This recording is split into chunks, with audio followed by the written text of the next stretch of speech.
Bom, boa tarde a todos. Eu tenho uma impressão aqui da mesa que o som está muito baixo. É só impressão ou é verdade? Está baixo, né?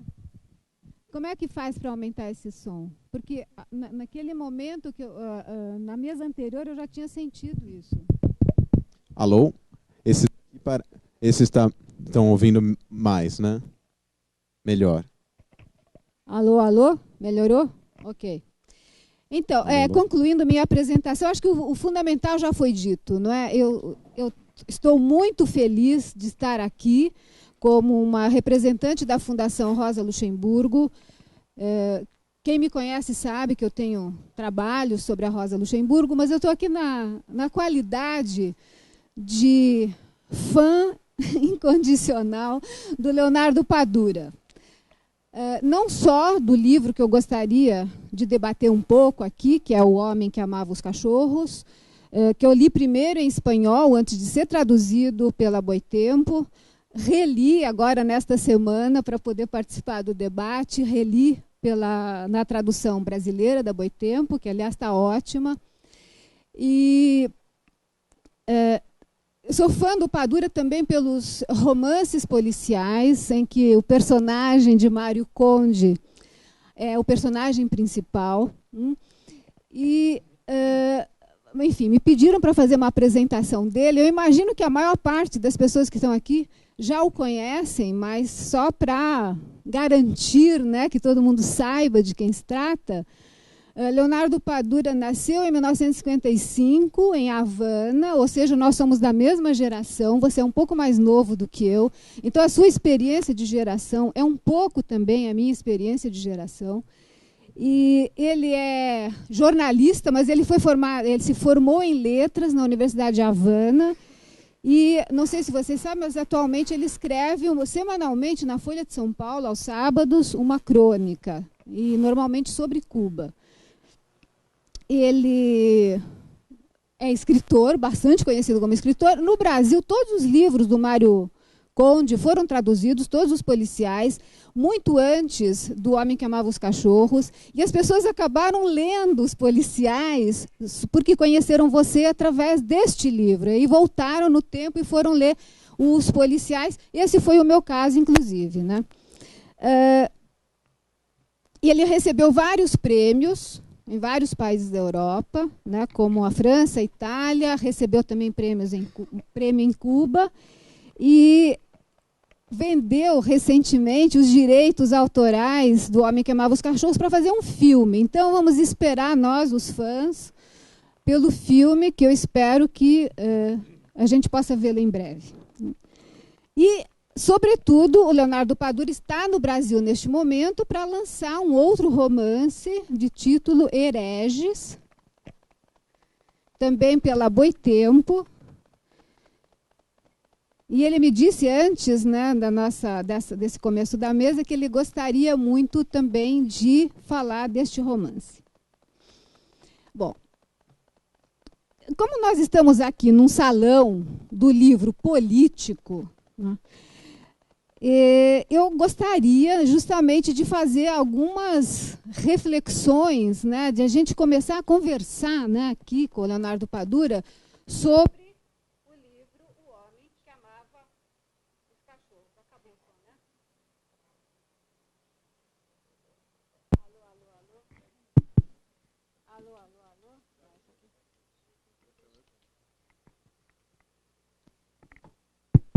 Alô, alô, alô? Melhorou.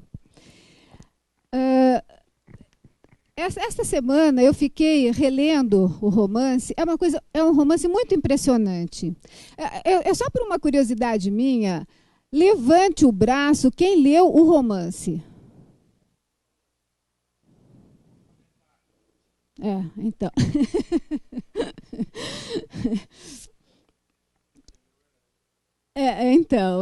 Não, quem leu Hereges, não, aí. Não, eu não li. Ah, pois é, então, tem uma pessoa atrás de você que leu. Tá. Então, a curiosidade foi satisfeita. Na apresentação aqui do Homem que Amava os Cachorros, o Gilberto Maringoni chama o livro de um thriller histórico. Eu acrescentaria político, é um thriller histórico-político. É fascinante, é um livro absolutamente fascinante. Esta semana eu fiquei mergulhada na leitura do livro e eu fiquei muito tomada, Leonardo. É uma coisa muito... Eu fiquei muito emocionada, chorei, sabe? Eu chego a chorar com esse tipo de coisa. Eu fui reler uma série de coisas do próprio Trotsky, fui reler o Deutscher, reli a Natália, a mulher do Trotsky, chorei muito. E o que ele faz, então, nesse livro, né, na minha leitura? Ele faz um balanço muito melancólico, muito melancólico e crítico também, não é? Da experiência comunista no século XX. Né? Então, o que nós vemos? Ele tem uma pesquisa histórica impressionante, né, em que nós vemos desfilar, né, perante os nossos olhos os mais importantes eventos, né, da história europeia do século XX, desde a ascensão do nazismo, passando pela Guerra Civil Espanhola, passando pelas experiências na União Soviética, a coletivização forçada, os grandes expurgos, né, os julgamentos, né, de Moscou. Nós vemos a Segunda Guerra Mundial, né, o início da Segunda Guerra Mundial. E o Padura, o que ele faz? Ele mistura com uma habilidade muito grande o real e o imaginário, porque está se tratando, obviamente, de uma obra de ficção. Né? Aliás, eu acho o seguinte, que para os jovens que não conhecem a história do século XX, essa história do século XX, se eles quiserem aprender, né, ou entrar nessa história de uma maneira muito viva e muito emocionante, este livro é uma boa introdução para quem quiser começar a entrar na história, não só do século XX, mas na história da esquerda, né? Da esquerda europeia do século XX. Né? Ele fala também dos debates que opuseram, debates políticos que opuseram o Trotsky e o Stalin. Né? E tudo isso, então, é temperado com o verdadeiro assunto do romance, que, afinal das contas, se é um thriller, né? Que é o quê? Intrigas, traições, delações, um cinismo, né? Um cinismo dos personagens e assassinatos a rodo promovidos pela polícia política soviética, pela GPU ou NKVD, mais conhecida posteriormente como KGB, né? Tudo isso na tentativa, né, de eliminar, na tentativa, né, do Stalin eliminar todos os inimigos, os seus inimigos ou os seus supostos inimigos. Né? Bom, nós poderíamos tirar do romance, o romance é muito rico. Na realidade, são 3 romances em um. Aliás, quem comprar o romance vai ficar feliz, porque compra um romance, mas na realidade são 3, né? Porque você tem 3 em um. Você tem os últimos anos da vida do Trotsky, ou seja, o Trotsky no exílio, né? Desde Alma-Ata até Coyoacán, na cidade do México. Você tem o segundo romance, que seria a vida do Ramon Mercader, o assassino de Trotsky, né, com todos os personagens que o circundam. Aliás, essa parte é muito impressionante e é nova, para mim foi uma coisa inteiramente nova. Né? E você tem um terceiro romance, que é a vida do narrador do romance, que é o Ivan Cárdenas Maturel, que é quem conta a história, né, que é um cubano da geração do Leonardo Padura, e, por conseguinte, também da minha geração, que está contando a história. Né? Então, o que nós vemos pela voz do narrador, desse Ivan Cárdenas Maturel, o que nós acompanhamos? Nós acompanhamos a experiência cubana de uma geração, né? Que é essa geração que eu mencionei, que tem hoje por volta de 60 anos, né? E que, aliás, é um tema que volta na obra do Padura, que volta também nos romances policiais, que aparece no filme Retorno a Ítaca, para quem viu, sabe do que eu estou falando, né? E eu acho que é muito instrutivo para a esquerda brasileira, né, acompanhar com algum detalhe, que é o que o romance do Padura mostra, o que foi a experiência cubana do socialismo, que é uma experiência inspirada no modelo soviético, como ele mostra no romance, né? Então, eu gostaria só de citar uma frase do personagem, do Ivan, que é o narrador, quando ele descobre, né, depois de muita luta e tal, eu não vou fazer aqui um spoiler do romance, né, para quem não leu, ele descobre o que aconteceu na União Soviética e ele descobre a história do Trotsky, que foi escondida o tempo inteiro em Cuba, e ele diz a seguinte coisa: a ignorância programada em que tínhamos vivido durante décadas e da forma sistemática como tinham sido manipuladas nossa credulidade e nosso conhecimento. Né? Quando ele conhece, então enfim, é uma coisa absolutamente dramática a maneira como a coisa é vivida, e eu posso imaginar, eu fico muitíssimo tocada ao ler aquilo, porque conosco, né, na esquerda ocidental, a gente também não pode dizer que conosco foi uma coisa tão diferente. Né? Vamos pensar o que ocorreu na esquerda ocidental. Né? Eu estava conversando com um amigo esses dias, que é um pouco mais velho do que eu, e ele disse, bom, nós descobrimos os crimes do Stalin, nós descobrimos isso na década de 70, né? Sabia-se o que é que tinha acontecido. Afinal das contas, o 20º Congresso da União Soviética, o famoso 20º Congresso, foi em 1956, mas acontece que aquele congresso foi uma coisa do estilo, bom, o culto à personalidade, foi criticado o culto à personalidade por parte do Khrushchev, mas não muito mais do que isso, se denunciaram excessos, etc., etc., mas basicamente o sistema continuou o mesmo. Então, não mais com a quantidade de assassinatos, enfim, de violência como havia, mas não mudou tanta coisa assim. Então, a esquerda ocidental, e no caso da esquerda brasileira, esse amigo disse o seguinte, quando eu perguntei, ele disse, olha, no caso do Brasil, o que acontecia é que nós estávamos fascinados com a Revolução Cubana. Então, para a esquerda brasileira, o que importava era isso. A gente não dava muita importância para aquilo que tinha acontecido na União Soviética. Ou seja, a esquerda ocidental, por isso é que eu digo que a experiência da sua geração, tudo bem, é diferente, porque vocês, é como se fosse assim, vocês tinham um atraso de 20 anos. Vocês descobriram, vamos dizer assim, com a glasnost, com a perestroika e tal. Mas a esquerda ocidental, o que aconteceu é que ela também não quis ver. Ela também não quis ver.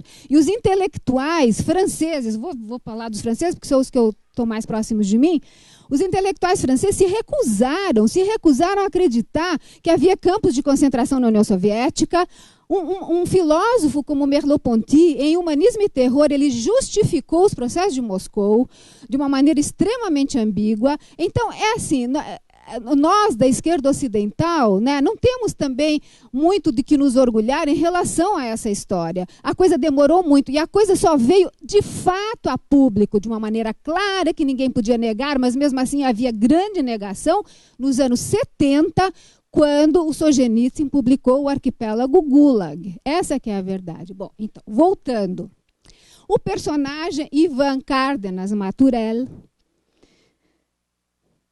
repete muitas vezes no romance, aliás, não só ele, muitos outros personagens repetem a palavra medo. Medo. Nós tínhamos medo. Medo do quê? Medo de pensar com a própria cabeça, medo de ter ideias heterodoxas, né? Medo de sofrer represálias. Dá perfeitamente para entender isso, né?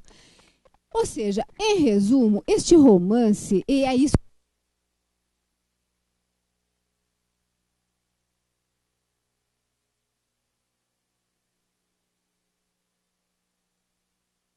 Alô, alô, alô? É o que nos choca no romance, são coisas que nós já conhecemos, são coisas que nós já sabemos, mas a maneira como o Padura trabalha vai mexendo com as nossas emoções de uma maneira que nós nos sentimos interpelados o tempo todo, né? E nos sentimos interpelados porque o romance é a narrativa de uma gigantesca derrota histórica. Uma derrota histórica da experiência soviética, uma derrota histórica da experiência cubana e uma derrota histórica do Trotsky. Não dá para ter ilusões. Bom, o Trotsky ajudou a criar aquele sistema. Eu sei que é uma coisa muito polêmica o que eu estou dizendo aqui, isso dá pano para milhões de mangas, a gente pode debater, mas a minha pergunta agora para o Leonardo é assim, só para a gente começar o debate, depois dessa falação, é a seguinte: a minha grande curiosidade, né, é como é que foi a recepção deste seu livro em Cuba, porque esse seu livro mostrou uma verdade que não era conhecida a respeito dessa experiência, né? Então, como é que as pessoas reagiram ao livro, né? Ele serviu para esclarecer a verdade ou era alguma coisa que as pessoas já estavam pensando nisso? Enfim, eu gostaria muito de ouvir você sobre isso.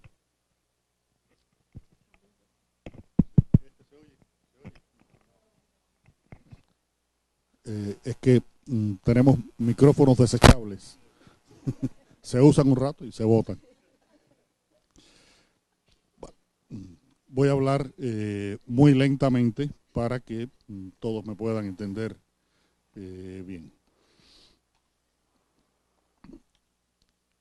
En el año 2001 yo terminé una novela que no está publicada todavía acá en Brasil. Se publicará en su momento. Está publicada en portugués, que se llama La novela de mi vida, o Romanzo da minha vida, y que es una historia en la que el personaje principal es un poeta del siglo XIX, el primer poeta cubano, el primer romántico de la lengua española, el primer independentista cubano, el primer exiliado cubano, el primer gran traicionado cubano, que se llama José María Heredia. Y esa novela cuenta en una especie de cartas que fue dejando Heredia para uno de sus hijos, su experiencia vital en Cuba y después en el exilio. Y hay un momento de la novela posterior en el que uno de los hijos de Heredia está en una situación económica muy complicada y trata de vender esos documentos y cae en manos de un grupo de personas que deciden que esos documentos deben desaparecer, que la versión real de la historia de Heredia que cuenta él mismo no debía imponerse a la versión oficial que se había creado sobre la vida del poeta. Y hay un tercer momento en que un grupo de escritores cubanos de mi generación, uno de ellos ha tenido que ir al exilio por una delación o una supuesta delación que lo ha condenado a no tener trabajo en Cuba. Y este hombre regresa a Cuba a buscar, porque ha aparecido una pista de esos papeles escritos por José María Heredia, y viene y se reúne con sus amigos y hace, mientras busca los papeles, una especie de balance de lo que ha sido la vida de ellos. Cuando yo terminé de escribir esa novela, llamé a mi esposa, que está siempre muy cerca de mí en todas las cuestiones de trabajo y en otras muchas cuestiones, pero especialmente en este caso en las cuestiones de trabajo. Y le dije, Lucía, ya no puedo más con esta novela, ya está terminada. Pero tengo tres opciones con ella. Una es tocar la tecla Enter y enviarla a Barcelona, donde están mis editores españoles. Otra es guardar esta novela en una gaveta o en una computadora o en una memoria, como es ahora, a esperar tiempos mejores para publicarla. Y tercero, que todos los aspectos que son pueden resultar molestos para la percepción política en Cuba, que yo los vuelva a escribir y elimine alguno de ellos. Y me pregunta Lucía, ¿y cuál es la opción que tú prefieres? Digo, bueno, por supuesto, tocar la tecla Enter y enviarlo a Barcelona el manuscrito y que salga tal y como yo he concebido la novela. Y Lucía me dijo, bueno, si esa es tu opción, es la que tienes que seguir. Digo, bueno, de todas maneras, es importante que tú sepas que voy a asumir ese riesgo porque, como tú sabes, a mí me gusta mucho fumar cigarrillos y alguien tendría que llevarme cigarrillos a la cárcel si termino en ese lugar. Así que esa misión te va a corresponder a ti. La novela se publicó en España. Primero ganó un premio en República Dominicana, después se publicó en España, se publicó en Cuba y ganó el premio de la crítica en Cuba y no pasó absolutamente nada.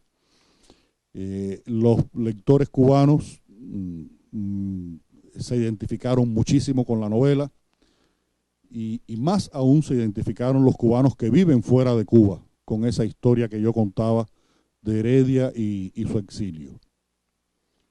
Pero de esa novela se publicó una sola crítica en una revista cubana. En el resto de los países donde se ha publicado tengo un file de prensa de estos 25, 30 artículos y entrevistas sobre la novela. Y algo parecido ocurrió cuando terminé de escribir El hombre que amaba a los perros. Lo que sí estaba convencido cuando terminé el libro era que no se iba a publicar en Cuba. El libro yo lo iba a mandar a España, se iba a publicar en España. Mi editora francesa ya había empezado la traducción de algunas partes que ya yo había dado por terminada, mi editor alemán lo estaba esperando, mi editor italiano, pero yo estaba seguro de que el libro no se iba a publicar en Cuba. De todas maneras hice lo mismo que con mis libros anteriores, incluido la novela de mi vida, y es que cuando salió en España le llevé un ejemplar a la directora de la editorial con que yo publico en Cuba, la editorial de la Unión de Escritores y Artistas, y le dije, mira, acaba de salir el libro en España. Como siempre, la editorial española da una licencia especial para que el libro se publique en Cuba sin cobrar ningún derecho. Esto hay que hacerlo porque un libro mío en España cuesta 20, 22 euros, 25 euros, que es el salario de un mes de un cubano. Por lo tanto, el libro español no se puede vender en Cuba. Hay que hacer para los lectores cubanos una edición que se haga en Cuba y se venda a un precio que sea asequible para ellos. Y lo hemos hecho hasta ahora. Y siempre ha sido por interés mío de que los lectores cubanos puedan tener acceso a estos libros. En el caso específico del hombre que amaba a los perros, había algo adicional en la escritura de este libro. Y es que para mí significó un conflicto literario escribir la novela pensando en que iba a tener dos lectores posibles.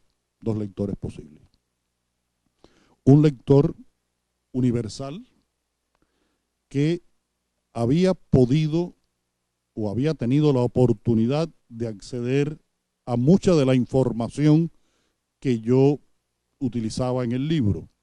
Lo sabía o no lo sabía, pero había tenido la posibilidad de tener acceso a esa información. Y estaban los lectores cubanos que no habían tenido posibilidad de tener acceso a esa información. Por lo tanto, en el mismo proceso de la escritura, yo estaba tratando de resolver un problema de información que no es puramente un problema literario, pero tenía que resolverlo con recursos literarios. ¿Hasta qué punto contar aspectos de la vida de Trotsky que eran conocidos para unos y totalmente desconocidos para otros? ¿Hasta qué punto aspectos de la historia de la Unión Soviética que eran conocidos o podían haber sido conocidos para unos, pero no para otros? ¿Hasta qué punto una mirada sobre lo que ocurrió en la Guerra Civil Española con los asesores soviéticos, que podía haber sido conocido por unos, pero no por los otros? Y eso significó un ejercicio muy complejo de escritura de esta novela. Y traté de encontrar un equilibrio para que no abrumar a unos lectores, pero no dejar sin información suficiente a otros. La novela se publicó en Cuba. Se publicó en Cuba una tirada de 4.000 ejemplares. Cuba es el país de lengua española y de América Latina en general con más lectores potenciales con respecto a la cantidad de habitantes que tiene el país. Todo el trabajo primero de alfabetización y luego de fomento de la lectura y de la literatura editorial que se hizo en Cuba rindió el fruto de que es un país con una gran cantidad de lectores. Algo que ha empezado a declinar en los últimos años por la crisis y también por cuestiones universales, las nuevas tecnologías, en fin. Pero sigue siendo un país con gran cantidad de lectores. Y el día que lo presentamos, el libro, en el año 2011, en una feria del libro de La Habana, la presentación del libro era a las 4 de la tarde. Y desde las 6 de la mañana había personas haciendo fila para comprar el libro. De esas personas que empezaron a hacer filas desde las 6 de la mañana, algunos se quedaron sin poder comprar el libro, porque de los 2.000 que se suponía que se iban a vender ese día, calculo que se hayan vendido unos 800.000 ejemplares del libro y los otros desaparecieron. En la presentación yo dije que estaba asistiendo a un acto que a mí me parecía que era algo realmente importante, no solo para mí como escritor, sino para la cultura cubana, porque estábamos presentando un libro que yo, el autor del libro, pensé que nunca se iba a presentar en Cuba. Y estábamos haciéndolo en un acto público. El libro se vendió en esa cantidad de ejemplares, la gente lo compró, la gente lo leyó. Ya había habido muchas personas que desde España, desde Argentina, desde México, habían obtenido ejemplares del libro, lo habían leído, y se había creado toda una expectativa alrededor de la novela. El libro ese año ganó el premio de la crítica, a uno de los mejores libros publicados en Cuba en el año, y al año siguiente fue decisivo para que yo ganara el Premio Nacional de Literatura, que es un premio honorífico que se da por la obra de toda la vida. Y que es un premio que generalmente lo ganan escritores muy viejitos. Yo todavía no soy tan viejito. Y fue, bueno, muy importante el hecho de que se publicara El hombre que amaba a los perros. 2 años después se hizo una reedición, otra vez de 4.000 ejemplares. Otra vez se vendieron 1.000 nada más, los otros 3.000 desaparecieron. Esos 1.000 se vendieron en una tarde y tuve que firmar 800 libros en una tarde. Y de la novela en Cuba han salido 2 comentarios. 2 comentarios. Y después han ido apareciendo algunos artículos, comentarios, valoraciones escritas, la mayoría no por escritores o críticos cubanos, sino por críticos de fuera de Cuba que tienen una posición muy cercana a las posturas oficiales cubanas, que han hecho fuertes críticas sobre el libro. Algunos me han recomendado que deje de escribir, que soy un escritor completamente agotado y que no debería escribir. Y otros defendía tanto a Stalin en su crítica, que yo mandé a un amigo, hice un recorrido para que dijera que había descubierto que todavía quedaba viva una de las viudas de Stalin, porque solamente así se podía escribir aquella defensa absoluta de Stalin y el stalinismo que hacía esa persona. Y lo que ha ocurrido es que el libro ha tenido dos caminos en Cuba. Ha tenido el camino de los lectores y ha tenido el camino de la recepción oficial. Porque aunque han cambiado muchísimo las cosas en Cuba han cambiado mucho con respecto a la época en que Ramón Mercader vivió en Cuba, a la época en que Iván Cárdenas es enviado a trabajar a una emisora de radio porque escribió un cuento que no se consideraba políticamente correcto. Eso ha cambiado mucho. Ha cambiado mucho con respecto a la época en la que a mí me expulsaron de la revista cultural donde yo trabajaba y me mandaron a reeducarme a un periódico que dirigía a la Juventud Comunista. Esas cosas ya afortunadamente no ocurren de la misma manera, o si ocurren, no ocurren con las mismas consecuencias. De todas maneras, sigue habiendo personas que piensan de una manera altamente ortodoxa, por decirlo de un modo bastante amable. Pero el lector cubano ha tenido una reacción muy especial con respecto a este libro. Tengo guardado en la casa muchos mensajes, algunas cartas incluso enviadas por correo postal. Todavía hay personas que utilizan el correo postal, en la que me dicen algo que para mí es muy importante y que justifica todas las posibles incomprensiones que pueda haber provocado el libro y las malas reacciones que pueda haber provocado por determinadas personas en Cuba. Y es que esos lectores, la mayoría, como si se hubieran puesto de acuerdo, me decían que me agradecían que yo hubiera escrito esta novela. Y me lo agradecían porque gracias a esa novela habían aprendido sobre la historia de Trotsky, sobre la historia de Stalin, sobre la historia de Ramón Mercader, sobre la historia de los juicios de Moscú, sobre la Guerra Civil Española, pero habían aprendido de su propia historia cosas que ellos no conocían. Y creo que si un libro, una novela, tiene esa capacidad de poder enseñarle a algunas personas que han sido mis contemporáneos, mis coterráneos, que hemos vivido todos la experiencia de un proceso revolucionario en Cuba, es capaz de enseñarles cosas sobre ellos mismos que ellos mismos no habían entendido, no habían procesado de igual manera. Creo que ese libro ha cumplido una misión no solamente literaria, sino también que ha cumplido una misión humana, política, social, muy importante, y eso me provoca una gran satisfacción.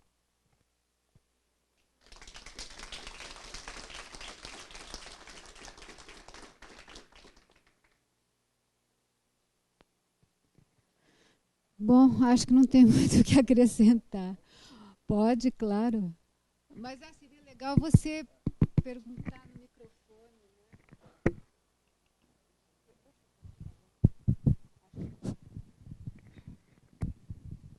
Entre 2009, que é a data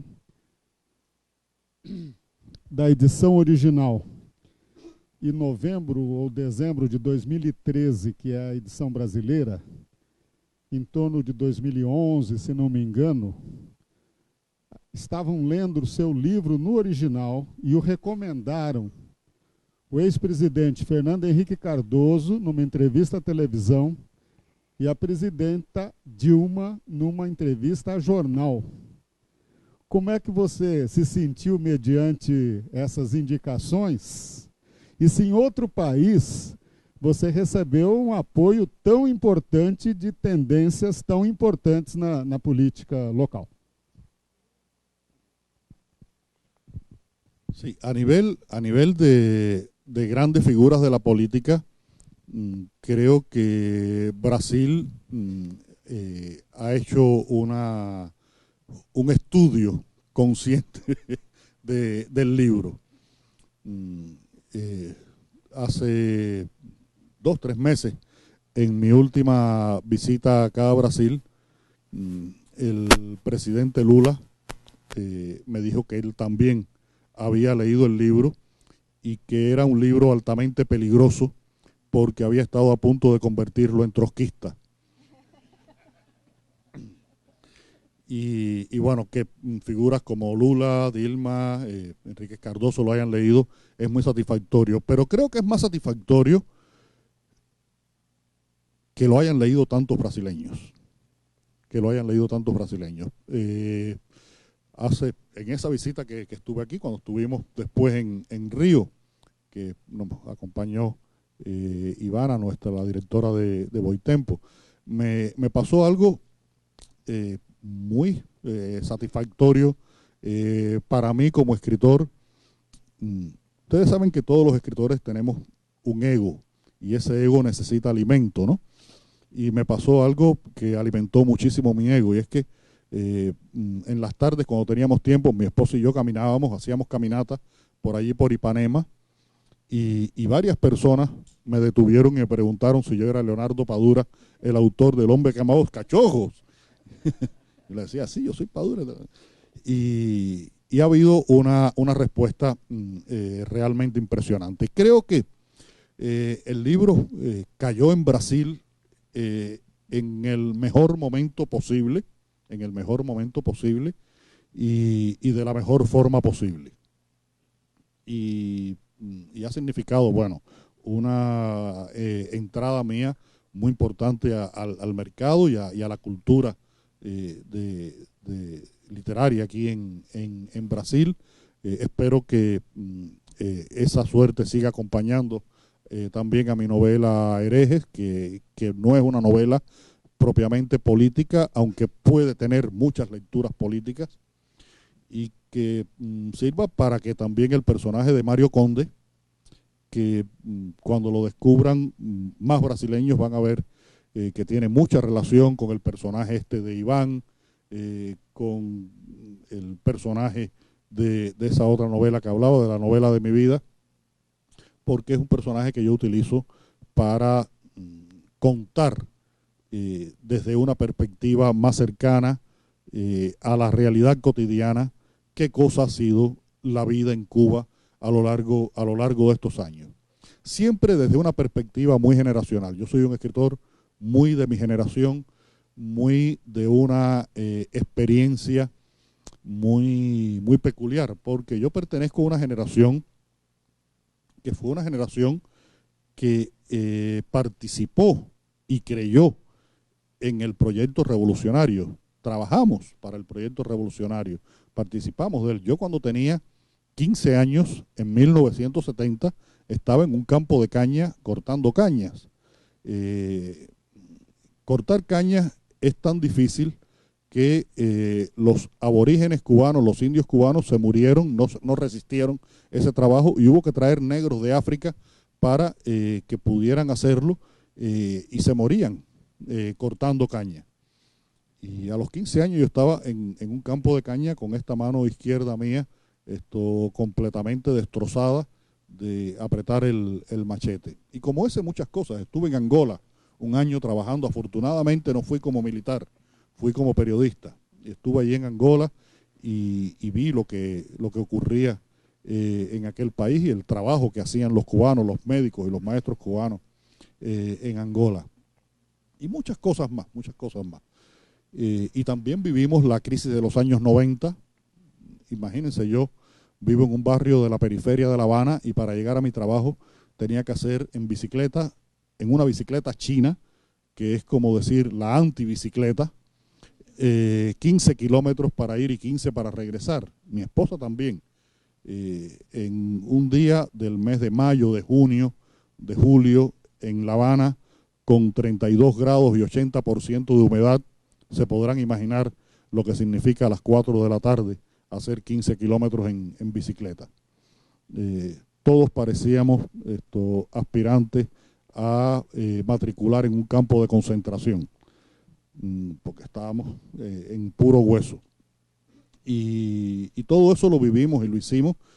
Y en mi caso particular, yo hubiera tenido la posibilidad, antes de tener una proyección literaria internacional importante, hubiera podido quedarme a vivir fuera de Cuba. Lo hubiera podido hacer después que he tenido esta proyección internacional que me permite un lujo impresionante, que es poder vivir de mi literatura, modestamente, sacando mis cuentas, pero vivo de mi literatura. Pero he decidido seguir en Cuba porque creo que como escritor, a pesar de que no me gusta escribir sobre política y no me gusta hablar de política, creo que como escritor tengo una responsabilidad civil como ciudadano y trato de cumplirla con mi trabajo literario, con mi trabajo periodístico, con mi trabajo para el cine, en la medida en que todo esto es posible en Cuba, a veces con muchas peleas. Siempre estoy en algún debate, siempre estoy en algún debate. El último grande fue con la película Regreso a Ítaca, que fue censurada en el Festival de Cine de La Habana. Finalmente logramos que se pusiera unos meses después, pero siempre estoy en algún debate metido por lo que escribo y digo, y asumo la consecuencia como parte de mi papel, porque creo que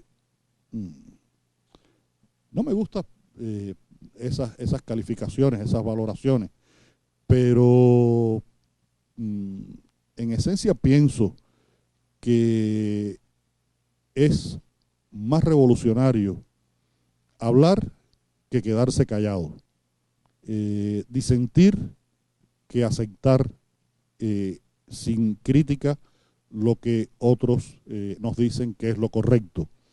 Porque muchas veces los que no han dicho qué es lo correcto han demostrado a lo largo de su vida que aquello que decían era incorrecto, y son personas que en muchos casos ya ni siquiera existen para la política y para la sociedad cubana, porque han sido marginados, estigmatizados y condenados por muchas de sus actuaciones que no fueron las mejores. Y fueron personas que en alguna época, algunos de ellos, tuvieron el poder de decidir que un joven periodista de 27 años no podía seguir trabajando en una revista porque tenía problemas ideológicos y tenía que ir a un periódico de la Juventud Comunista a reeducarse.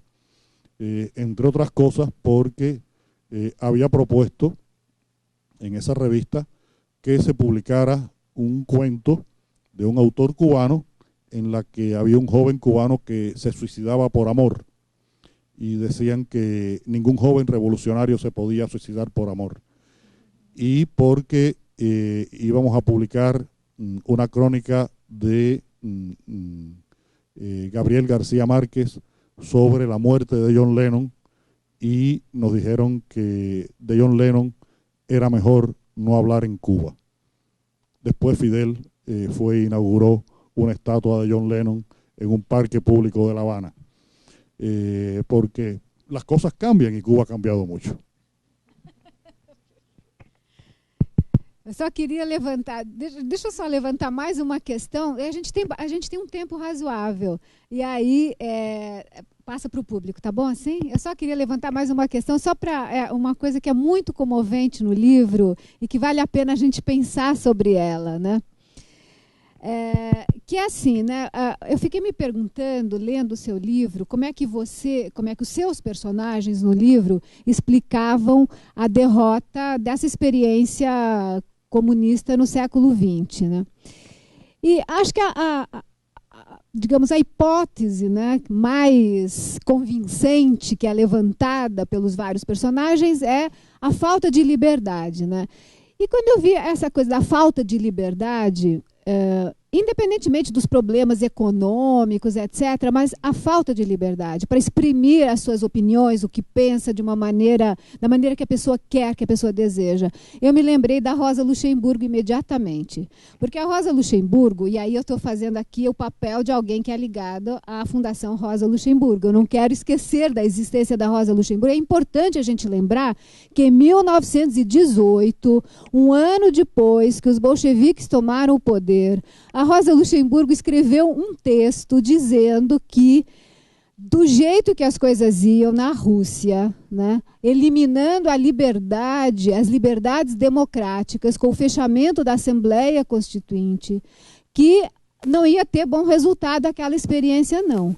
Que quando se eliminam as liberdades democráticas, a burocracia domina. A burocracia começa dominando no partido e depois passa a dominar na sociedade. É só para lembrar um pouco isso. Bom, mas, no caso do Padura, no final do livro, tem um personagem chamado Daniel, amigo do narrador, do Ivan, né?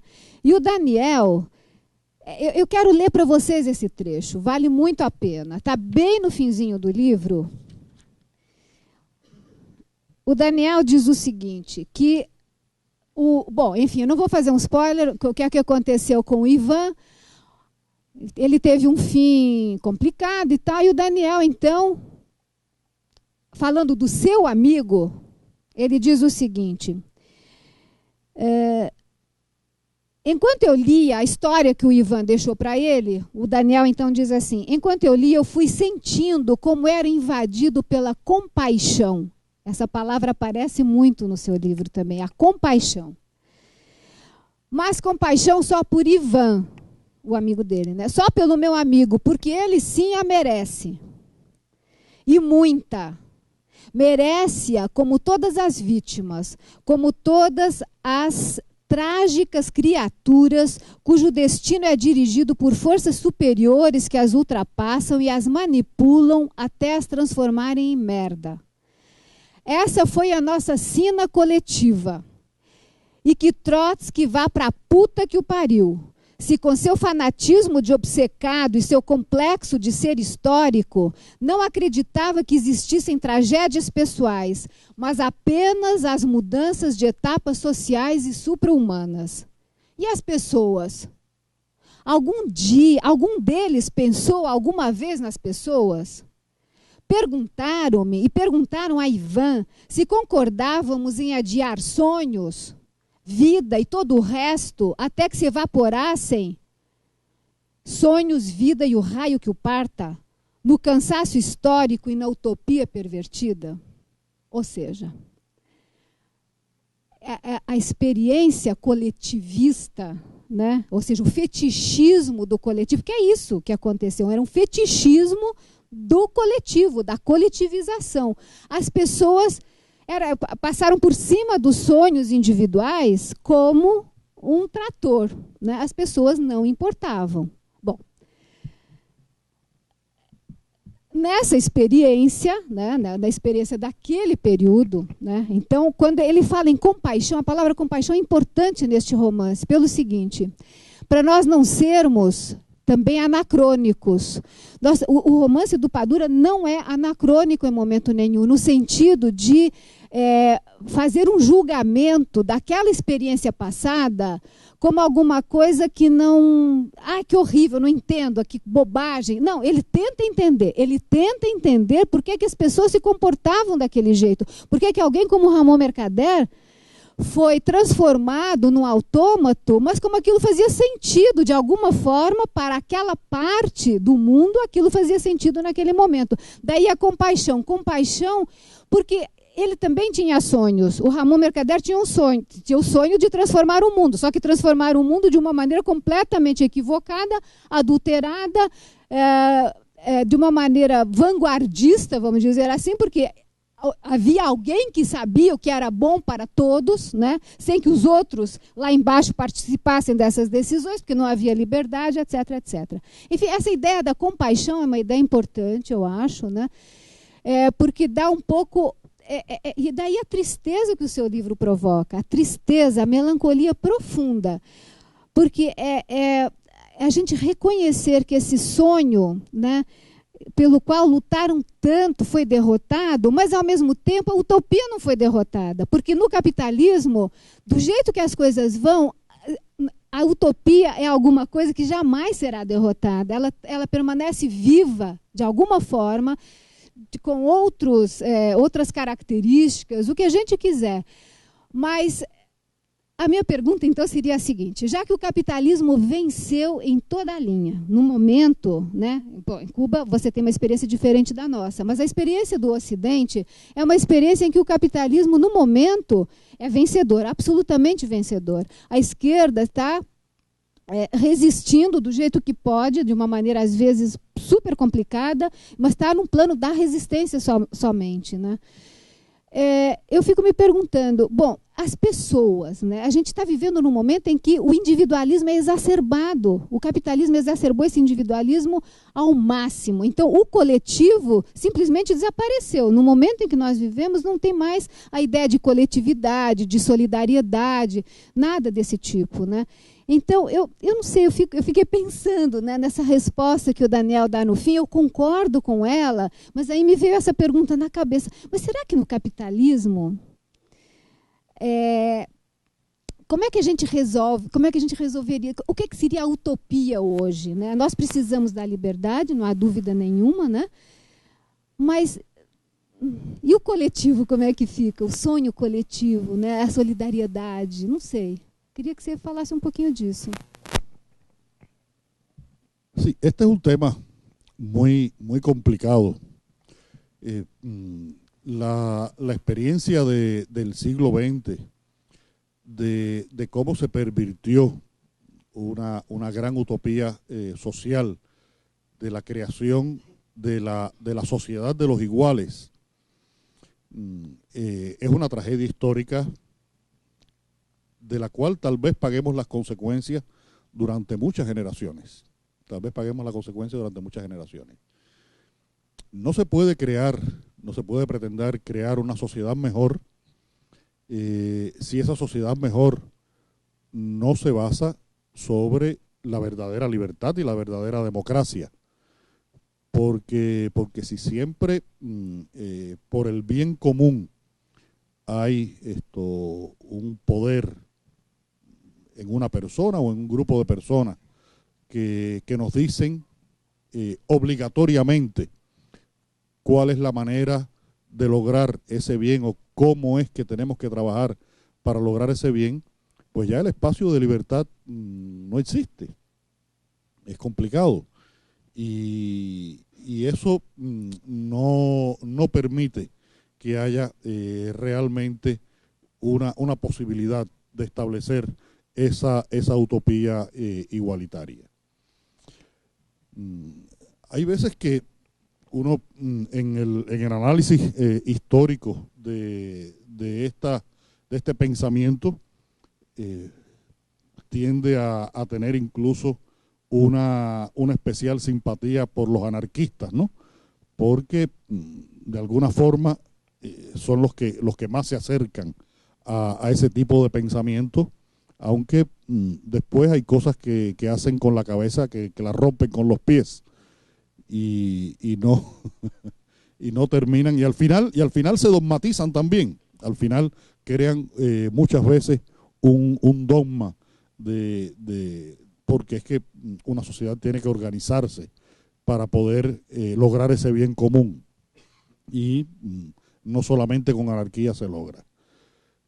Creo que el gran problema que tiene hoy mismo la izquierda mundial, y sobre todo pienso que en América Latina, es de qué manera comenzar a reconstruir los caminos para poder alcanzar esa utopía.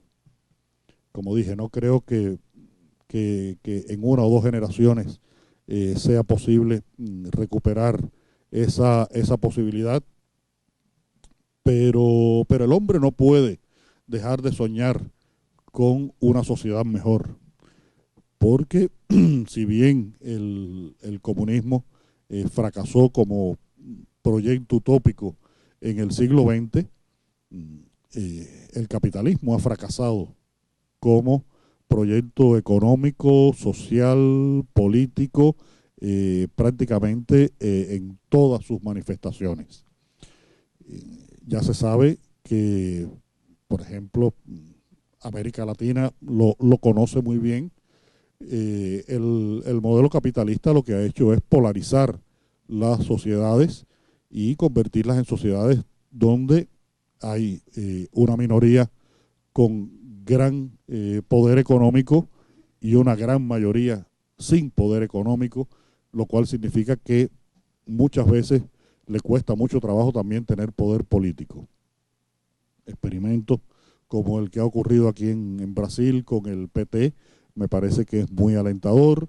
Lo que ha ocurrido increíblemente en Bolivia, porque Evo Morales era muy criticado en una época e incluso muchas personas se burlaban de él, y resulta ahora que es el presidente latinoamericano con mayor aceptación pública de su gestión, con todos los proyectos sociales que ha desarrollado. Y así, otros ejemplos: Venezuela con sus complicaciones, Ecuador con sus características, en fin.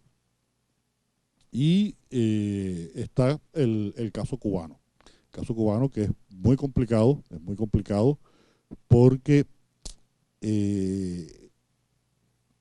todos los problemas de Cuba, incluso los problemas sociales, políticos, de existencia mayor o menor de libertad, pasan por una esencia de la sociedad que es de las más difíciles de resolver, que es la económica. La economía cubana necesita encontrar una solución que haga factible poder, vamos a suponer que no lograr la gran utopía, pero por lo menos salvar los proyectos sociales que en Cuba se han establecido a lo largo de todos estos años. Porque para que los médicos trabajen gratuitamente, para que los maestros ofrezcan lo mejor de sí en las escuelas, para que las personas practiquen la solidaridad entre ellos, es necesario que haya una economía que sustente esa posibilidad. Y el propio Raúl Castro ha reconocido que la economía es la asignatura pendiente de Cuba. Y hasta tanto no se consiga una eficiencia económica, es imposible, o es difícil que se preserven todos los beneficios sociales conseguidos en estos años. Y ahora estamos en una situación que es una gran interrogación de frente al futuro, que es esta nueva relación con los Estados Unidos.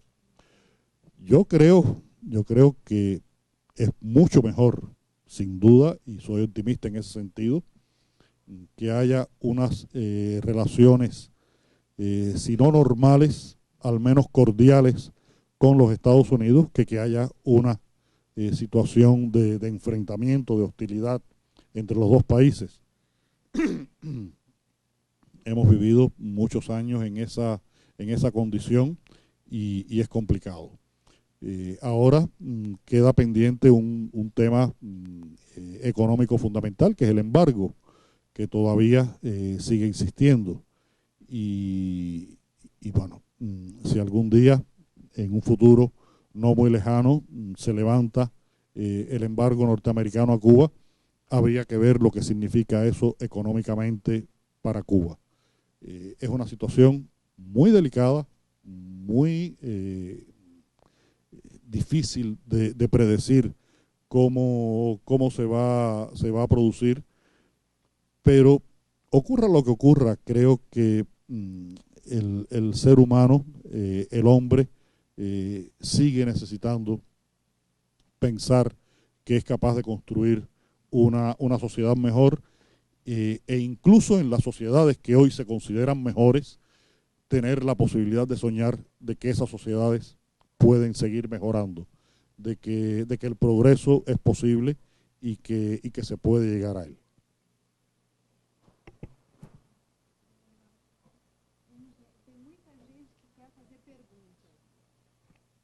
Eu acho que podíamos fazer, talvez, blocos de 3 perguntas, né? Para a gente... Oi? Sobre hereges, então. Acho que antes... Você quer falar sobre hereges, não quer? Porque hay que hacer un poquito de propaganda. Habla un poquito y la gente se... Sí.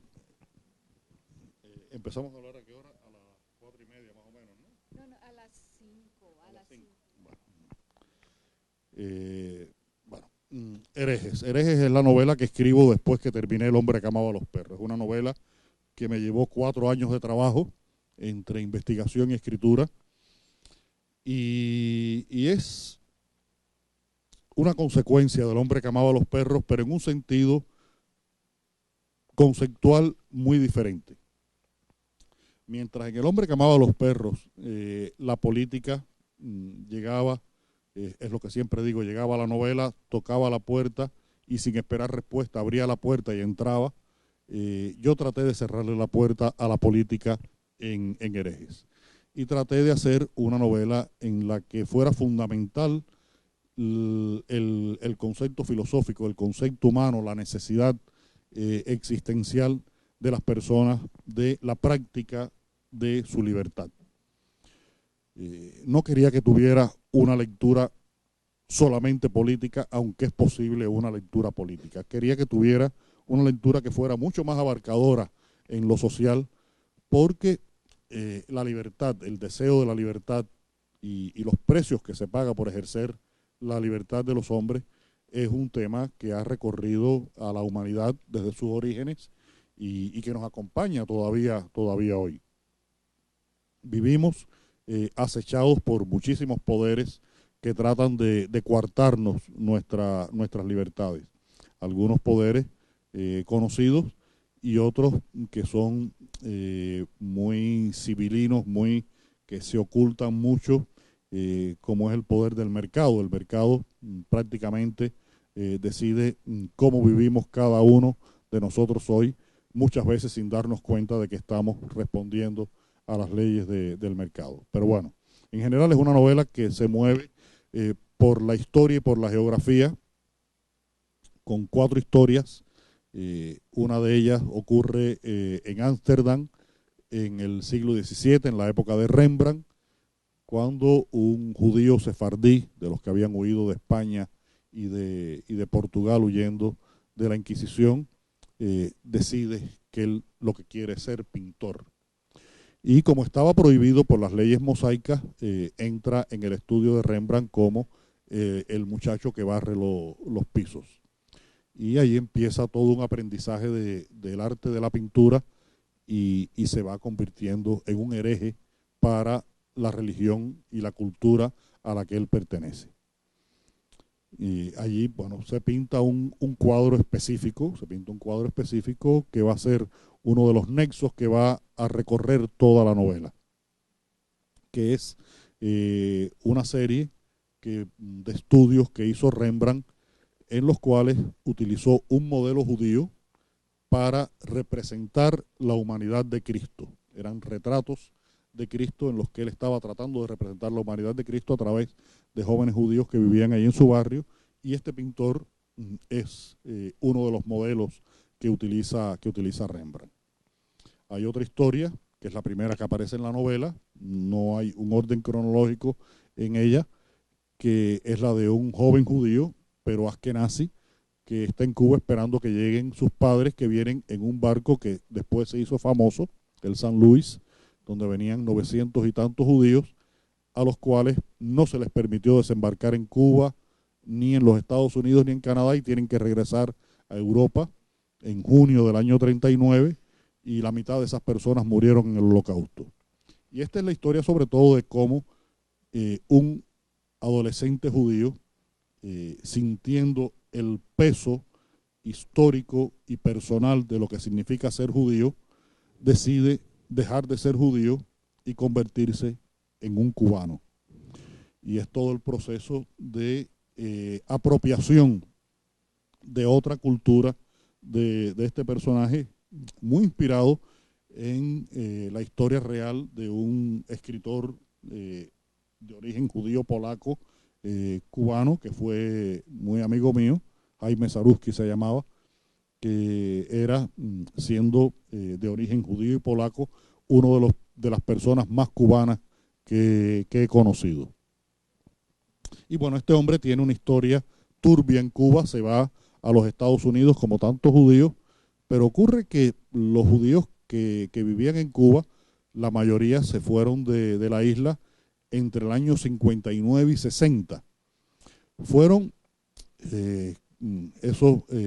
muchos siglos de persecución, desarrollan el olfato. Fueron los primeros que se dieron cuenta de que aquella revolución verde como las palmas se iba a teñir de rojo.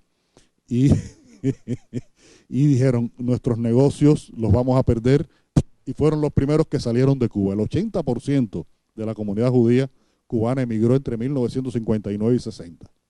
Pero este judío que vivía muy bien en Cuba y le gustaba vivir en Cuba, se fue en el año 58.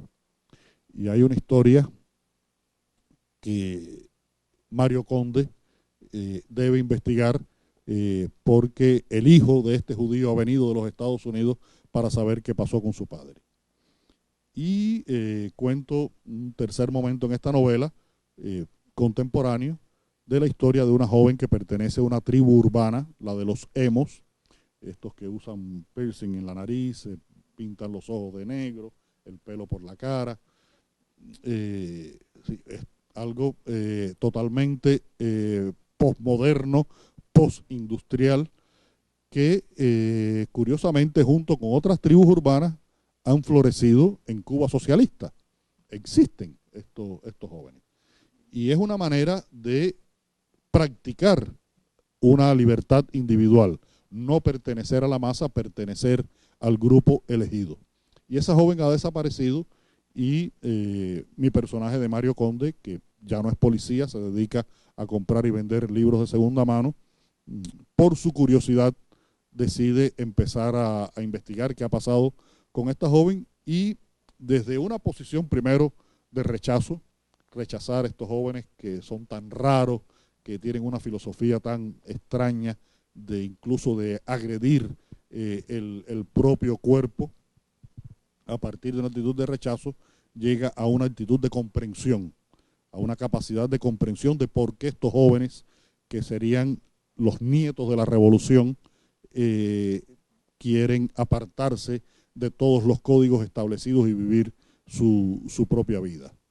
Y hay una cuarta parte en la que todas estas historias al final se resumen y se conectan, y que tiene mucho que ver con ese pequeño retrato del rostro de Cristo que pintó Rembrandt en 1647 en Ámsterdam.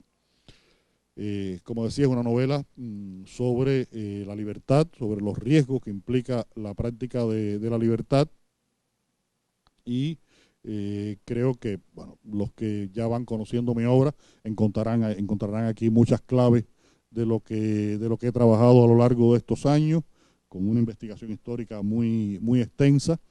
Y tú decías algo al principio que yo repetí. Hace poco estuve en Jerusalén haciendo un pequeño congreso en la Universidad Hebrea de Jerusalén, y al referirme a herejes dije, esta novela en la que hablo tanto de judíos es una novela que además está hecha pensando en ustedes, los judíos. Les decía yo atrevidamente a los judíos en Jerusalén.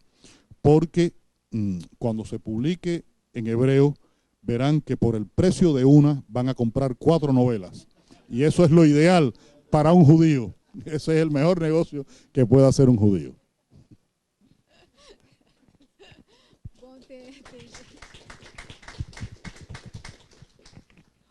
Nós temos ainda tempinho, né? Então as pessoas que têm perguntas a fazer podem fazer.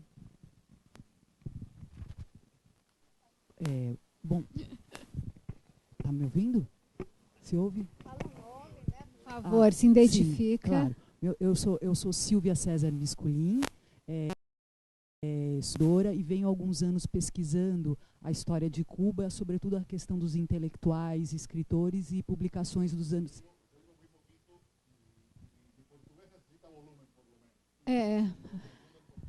No. Si quieres que hable español. Sí, es mejor si hablas español. Yo no hablo, yo me llamo Silvia César Misculin. Vengo hace unos años estudiando y investigando la historia de Cuba, sobre todo los intelectuales y las publicaciones culturales en los 60 y 70. Le gustaría preguntarle sobre el hombre llamado cubana. ¿Hubo algún tipo de censura en la publicación, o si es la misma que en España? Porque yo he logrado comprarla por los motivos que usted nos explicó. Y la otra cuestión es que me interesa mucho esa cuestión de la censura, de la libertad y del personaje Iván, que, como ahora acabo de enterarme, me parece que hay muchos elementos de tu propia historia, de tu propia generación de escritores que están ahí, porque también a Iván fue sancionado por publicar un cuento que no estaba apropiado en los años grises, justo en los años 70, que fue lo peor para la cultura en la producción cubana. Y no sabía de esa coincidencia de tu propia historia personal, de esta, digamos, sanción para la revista de la UJC. Entonces, me gustaría saber cómo esto se ubica ahora en la crítica que hubo con El hombre que amaba los perros, porque estos escritores oficiales que lo criticaron mucho, como por ejemplo que acá nos enteramos Guillermo Rodríguez Rivero y otros tanto, también en los 70 fueron, por lo menos Guillermo, que yo le investigué, fueron también ellos fruto de la parametrización y de la censura del propio Estado cubano, y ahora pasan al otro lado para criticarlo con su brillante novela. Bueno, es todo, gracias. Sí, a ver, mis novelas afortunadamente se han publicado todas en Cuba y a ninguna se le ha cambiado una palabra. Si eso ocurriera, creo que no permitiría que se publicaran en Cuba. Esa es una condición que ponemos y hasta ahora se ha cumplido.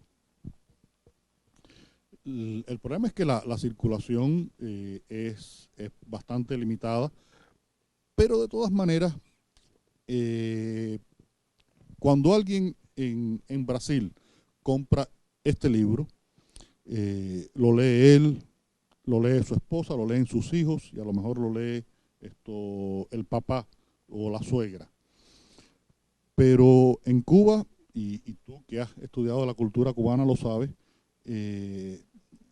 todo tiene una vida mucho más larga y mucho más social. Y un libro lo leen 40 personas hasta que se deshace el libro, porque la falta es que nos hemos acostumbrado a que todo... mira, me ha pasado ayer cuando venía en el avión, en la madrugada, una cosa tremenda. Me da risa, pero es terrible. Yo tenía un par de medias de calcetines que se le había abierto un pequeño orificio, tenía un huequito. Y le dije a mi esposa, lávalos, porque estas medias se las vamos a dar al señor que me ayuda en el patio, porque él le surce ese huequito y las utiliza, porque es unas medias que están buenas, pero tienen un huequito y se las vamos a dar. Y mi esposa las lavó las cogió y las puso en la gaveta con las medias, y yo, con la prisa del viaje, cogí unas medias y las puse en la maleta. Y a la hora de salir para el aeropuerto, cojo esas medias, me las pongo y me monto en el avión. En el vuelo ya de Panamá hacia acá, me quito los zapatos y no me doy cuenta de que cruzo la pierna y tengo una media con un hueco en la planta del pie. Y hago todo el viaje. La gente diría, ¿quién será el indigente este que anda? Pero que además viene en clase ejecutiva. Esto no habrán entendido absolutamente nada.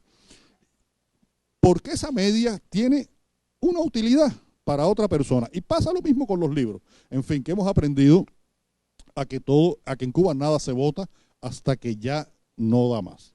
Pero bueno, lo que te iba a decir. Yo creo que cada una de las novelas que yo he escrito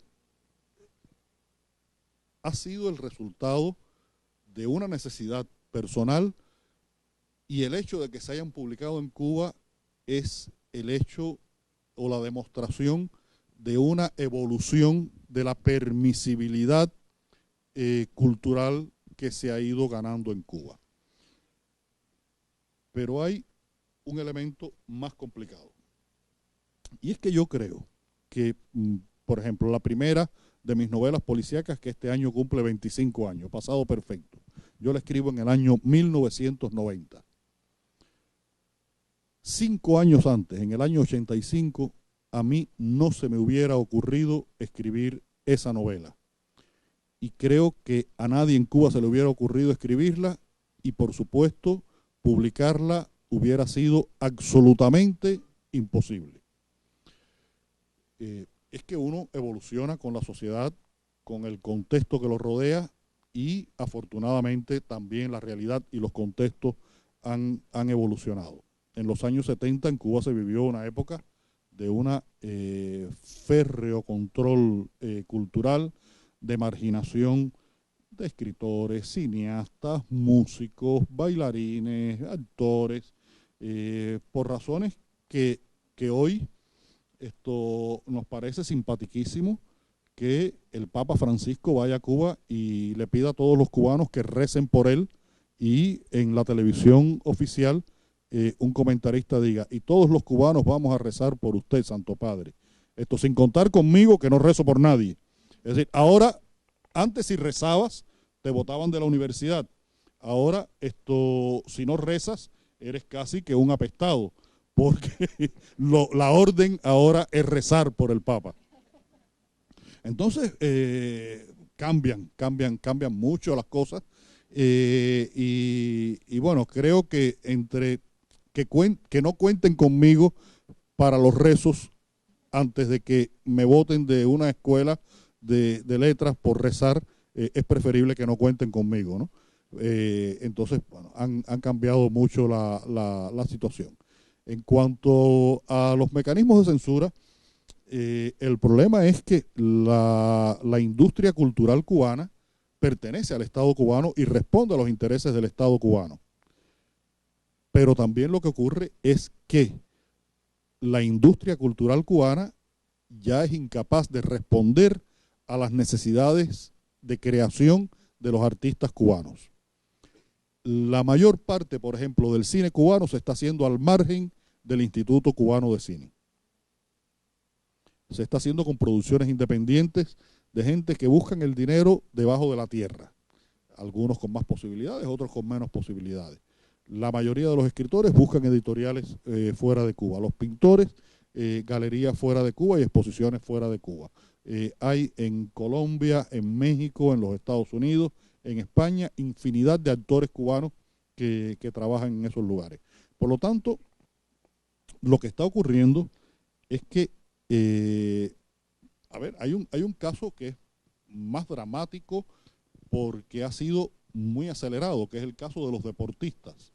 Se están yendo de Cuba una cantidad enorme de deportistas, al punto de que el béisbol, que es nuestro deporte nacional, en estos momentos está en una crisis absoluta, Y si ustedes perdieron en el Mundial con Alemania, nosotros en el Mundial de Béisbol perdimos con Holanda. Perdimos con Holanda. Es decir, más o menos lo mismo que les pasó a ustedes, nos pasó a nosotros. Imagínense ustedes los holandeses ganándole a los cubanos en béisbol. Y es que la respuesta institucional que se le da a las exigencias sociales es mucho más lenta que la realidad. La realidad va a un ritmo y las respuestas institucionales van muy lentas. Y cuando se toman las respuestas institucionales, pues ya esa realidad se ha establecido.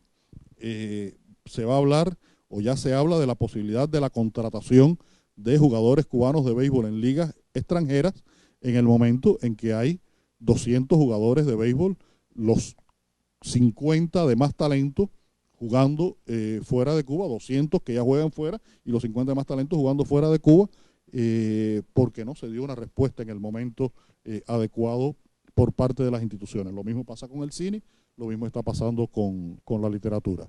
Sé que hay condiciones económicas que afectan todo esto.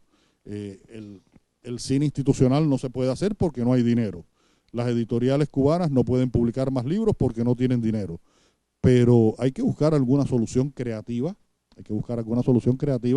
para resolver estos problemas.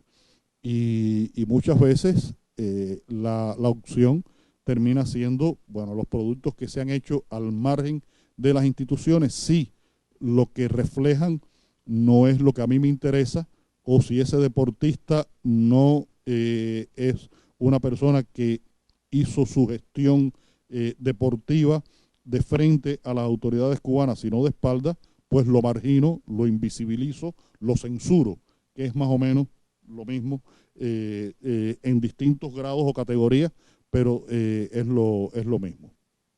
Y si Cuba está cambiando su modelo económico y social, tiene que entender que ese cambio va a provocar traumas, y hay que asumir esos traumas, y que la mejor manera de capitalizarlos es convertirlos en una parte de una crisis de crecimiento que también puede ser dolorosa, pero que es de crecimiento y no de estancamiento, porque durante muchos años la solución en Cuba fue la del avestruz, enterrar la cabeza en la tierra para no ver lo que estaba pasando. Todavía nos sigue ocurriendo con el tema de Internet. Se habla de Internet como del enemigo, y hay que, de una vez, se debe entender que Internet es el siglo XXI y que vivimos en el siglo XXI, y que eso que yo comentaba antes de una nueva utopía no se puede hacer. No se puede pretender que hagamos ahora la Revolución Francesa, porque si hacemos la Revolución Francesa ahora sería un acto absolutamente contrarrevolucionario. Cada momento histórico necesita que se respondan a las exigencias del momento histórico.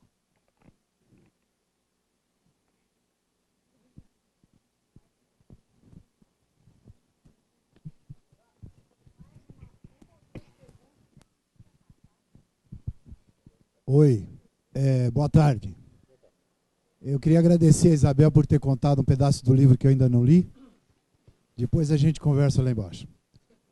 É o seguinte, um crítico brasileiro chamado Antônio Cândido fala de uma metodologia de análise da obra literária em que ele analisa a obra interna e externamente. Ou seja, o que há de propriamente literário na fatura do seu livro e o que há de assuntos externos, o político, o social, o cultural, etc. Né? E ele diz, é praticamente impossível separar as duas coisas, porque na própria fatura o modo de fazer, o modo de construir já coloca a discussão política. Foi isso que aconteceu no seu livro, né? Até onde eu tenho percebido que você, mesmo dizendo aqui que não gosta de falar de política, fala de política o tempo todo, né? O seu livro é claramente político, né? Como é que foi esse conflito do escritor, então, com uma postura aí, tirando de lado o externo, censura, ambiente político nacional, etc., etc., mas o momento em que você está com o seu personagem, com a sua história em andamento? Como é que é isso? Como é que você lutou como político dentro da sua obra? E nos hereges também, né? Você fala, pode haver uma interpretação política. Imagino qual foi a reação em Israel quando você fez essa broma.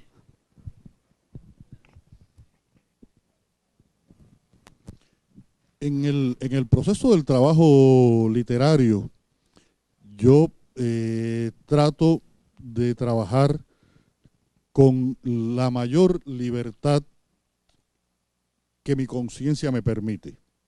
Y digo mi conciencia porque muchas veces, de manera subconsciente, uno es como el perro de Pavlov, ¿no?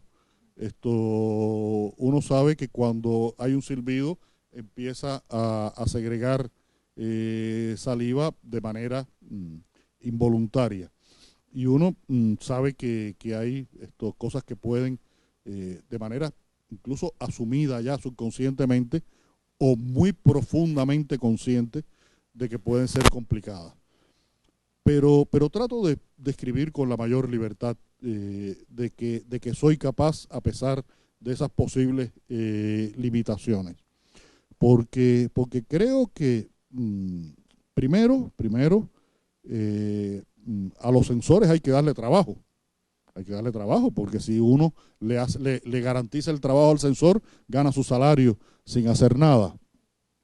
Y fue lo que pasó con una película como Regreso a Ítaca, por ejemplo, que es una película que decidieron, que alguna persona decidió que no era apropiado exhibirla en Cuba porque daba una visión muy pesimista de la realidad cubana. Pero lo curioso es que les resulta pesimista que haya una generación que hable del desencanto. Es decir, una generación, lo que decía ahorita, los que cortamos caña, los que fuimos a Angola, los que pasamos todos esos años difíciles del periodo especial en Cuba, que expresemos un desencanto. Pero ¿no les parece raro, sin embargo, que haya películas que se presentaron en esos mismos días en La Habana, que son la visión de la generación del post-desencanto? Los desencantados creímos. Ya ahora hay una generación que no cree en nada. Hay una película que se llama Fátima o El Parque de la Fraternidad, que es la historia de un travesti que se presentó incluso con promoción en Cuba.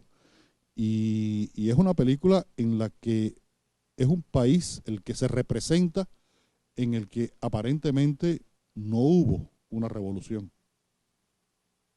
Es una sociedad en la que uno dice, bueno, ¿cuáles son los valores que quedan, los valores humanos, el humanismo, esa utopía que queda aquí? Y como ese cine se ha hecho mucho, y como esa literatura también se ha hecho mucha. Pero como que no habla de dónde sale ese estado de post-desencanto, pues bueno, todo el mundo parece que lo acepta de una manera mucho más normal. En lugar de cuando se habla del desencanto o se habla de las razones por las cuales se pervirtió la utopía del siglo XX. Pero bueno, creo que mi posición es la única que puedo tener y que asumo a estas alturas como lo que dije, como un ciudadano que soy. No creo ya como hace 50, 60 años, los escritores existencialistas, toda la literatura de los años 60 y principios de los 70 en América Latina, la literatura comprometida. Creo que eso un poco ha perdido su centro de importancia y que hay otras exigencias para la cultura, para el arte.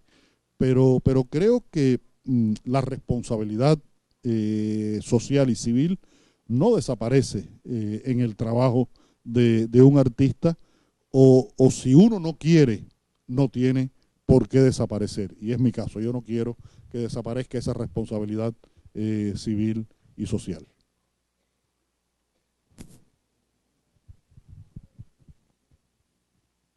A última, tá? A gente tem que encerrar. Tá, boa tarde. Eu só queria perguntar, minha pergunta em relação à pesquisa mais alta. Dá para escutar agora? Oi. Tá. Oi, a minha pergunta é em relação à pesquisa histórica do livro O Homem que Amava os Cachorros. Como é que o senhor lidou com a diferença da quantidade de informações que existe sobre o Ramon e sobre o Trotsky? Como foi a dinâmica entre escrever y pesquisar? Obrigada. Sí, encontrar documentación para hacer este libro fue muy complicado, porque como se podrán imaginar, en Cuba no existe la bibliografía que yo necesitaba para poder trabajar este libro. Y cada vez que iba a España regresaba con una maleta de libros.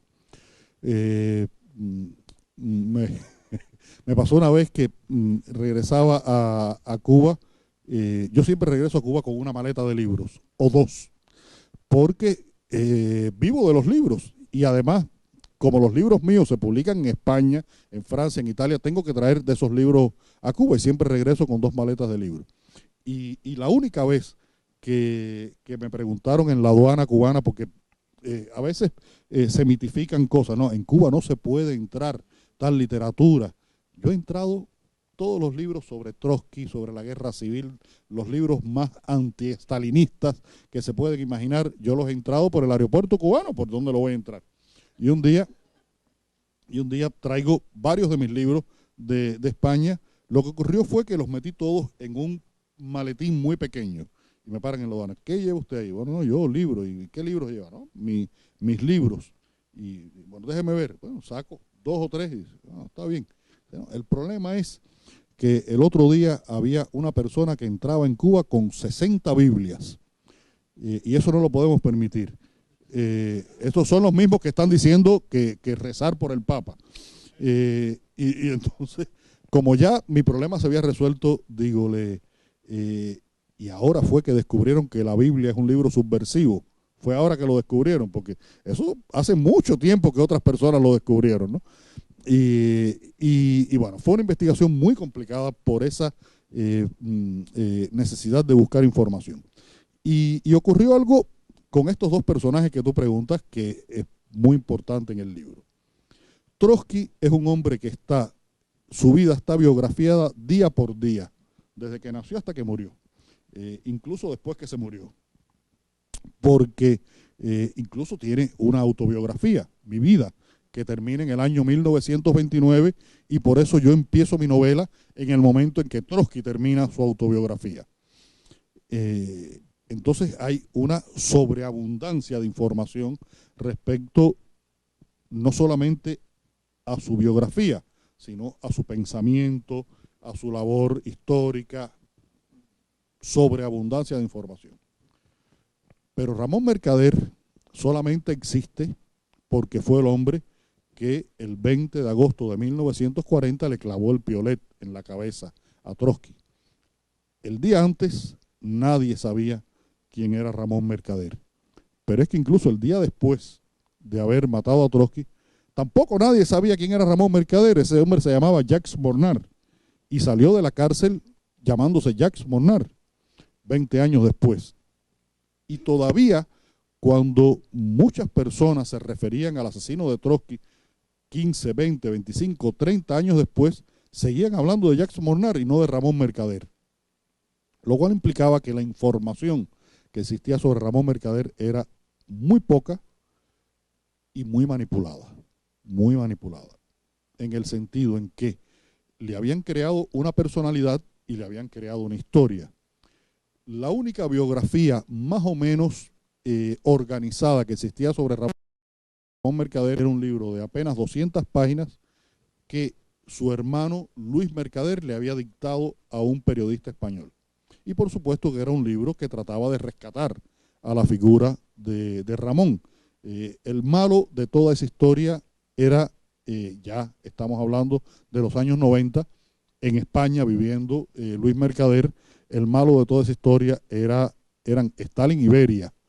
Ramón era un pobrecito que lo mandaron a clavarle el piolete en la cabeza a Trotsky. Y la propia familia de Mercader, se negó a hablar conmigo, a darme información. Pude hablar con un primo que vive en Barcelona todavía y me dijo algo que me sorprendió. Me dijo: mira, Leonardo, en estos momentos tú sabes más de Ramón Mercader que yo, porque la parte de la familia a la que yo pertenezco, mi madre era prima hermana de Ramón. Mi padre él se llama Pau Mercader. Mi padre era primo hermano de Ramón. Pero a nosotros nos educaron diciéndonos que esos Mercader comunistas eran otra familia, que no eran familia nuestra, porque los Mercader era una familia burguesa de Barcelona.